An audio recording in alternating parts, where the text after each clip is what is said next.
The room was silent. Not the kind of silence that brings peace, but the kind that echoes too loud in your chest. It had been hours since Demet walked into her apartment, kicked off her shoes without thinking, and let her coat slip from her shoulders onto the floor. She didn't even pick it up.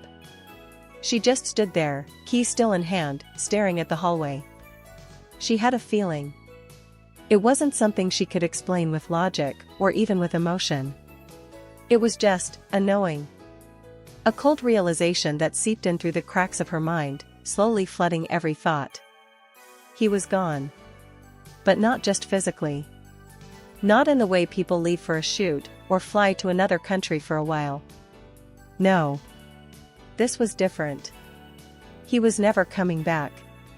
Still, a part of her refused to believe it. She walked to the kitchen, mechanically opened the fridge, then closed it again. She wasn't hungry. She hadn't been for days. She walked over to the sofa where his hoodie still hung on the backrest. It still smelled like him, faint cologne and mint toothpaste. She pressed her face into it. Closed her eyes. And that's when the flash hit. The last night. The last words. The call she never returned. The silence she didn't question enough. Why didn't she ask? Why didn't she stop him? Why did she let him walk away? Her phone buzzed. She looked down, hoping, maybe, just maybe, it was him. But it wasn't. It was a photo someone had tagged her in. An old one. From months ago. The two of them, arms around each other, laughing in the back of a van during a location shoot. The caption read, "When love was simple." She stared at it. Simple. Back then, it really was. So what happened? The truth is, it hadn't been simple for a long time. Their love, the one that fans romanticized, wrote poems about, created edits and theories for, was far more complicated than anyone knew. Behind the cameras, behind the smiles, behind the paparazzi flashes. There were long nights, unanswered texts, missed flights, and unspoken fears. Demet remembered the last time she saw him. Really saw him. They had been sitting in the back of a car, stuck in Istanbul traffic. She was scrolling through her phone, answering emails. He was staring out the window, quiet. Too quiet. "Can," she said softly. He turned to her, blinking, as if she had pulled him out of a dream. "What are you thinking about?" He paused. Then smiled. "Nothing important." But it was a lie. She knew it then. And yet, she didn't push. She didn't ask. Maybe because she was scared of the answer. Or maybe because a part of her already knew. That was 2 weeks before the silence started. He flew to Rome. And this time, he didn't call. She told herself it was normal. They both had careers, after all. Lives. Schedules. Paparazzi. Expectations. People constantly watching, assuming, gossiping. Maybe he just needed space. But space can be dangerous when hearts are involved. Demet replayed that night again and again in her head, the moment at the airport. He hugged her tighter than usual. Held her hand longer. Looked into her eyes like he was trying to memorize them. But he didn't say it. He didn't say goodbye. He didn't say "I'll call you." He just whispered, "Take care of yourself, tamam me?" And walked away. She stood there, frozen, watching him disappear into the terminal. And then, just like that, he was gone. The days that followed were filled with distraction, events, interviews, friends trying to make her laugh. But the silence grew louder. No calls. No messages. Not even a like on her stories. She waited. But waiting can be brutal when you're not sure if the other person is even looking back. The moment hit her like a wave. It was a Sunday. Cloudy. Quiet.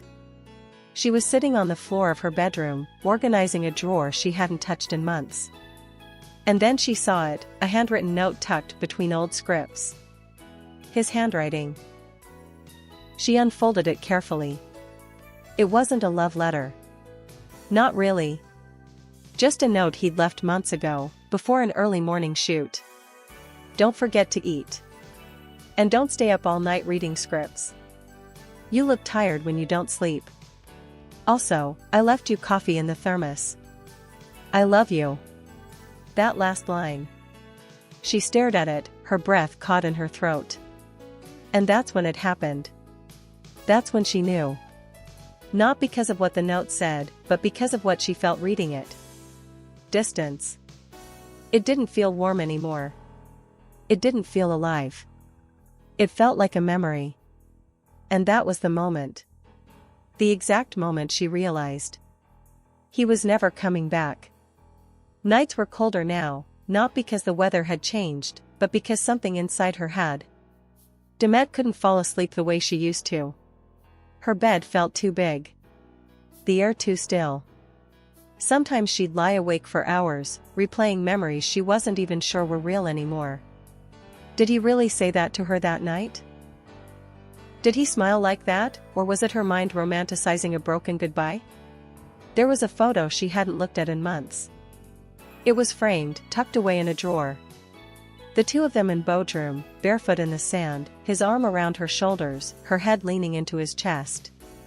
She had laughed at something, she couldn't remember what, and he was looking at her like there was no one else on earth. She stared at the photo. And then she cried. Not the loud, messy kind. Just a quiet stream of tears. The kind that comes when your heart finally admits what your mind has been trying to ignore. He wasn't just busy. He wasn't on a break. He had left. And this time, not even the echo of him remained. A week later, Demet saw him. Not in person. On her screen. It was a short video, an interview clip from a red carpet in Milan. He was smiling, charming as ever, dressed in black. Someone asked him about love. About whether he was seeing someone. And for a second, he hesitated. Just a second. Then he smiled again. I'm focused on my career right now. That pause, that tiny flicker of hesitation.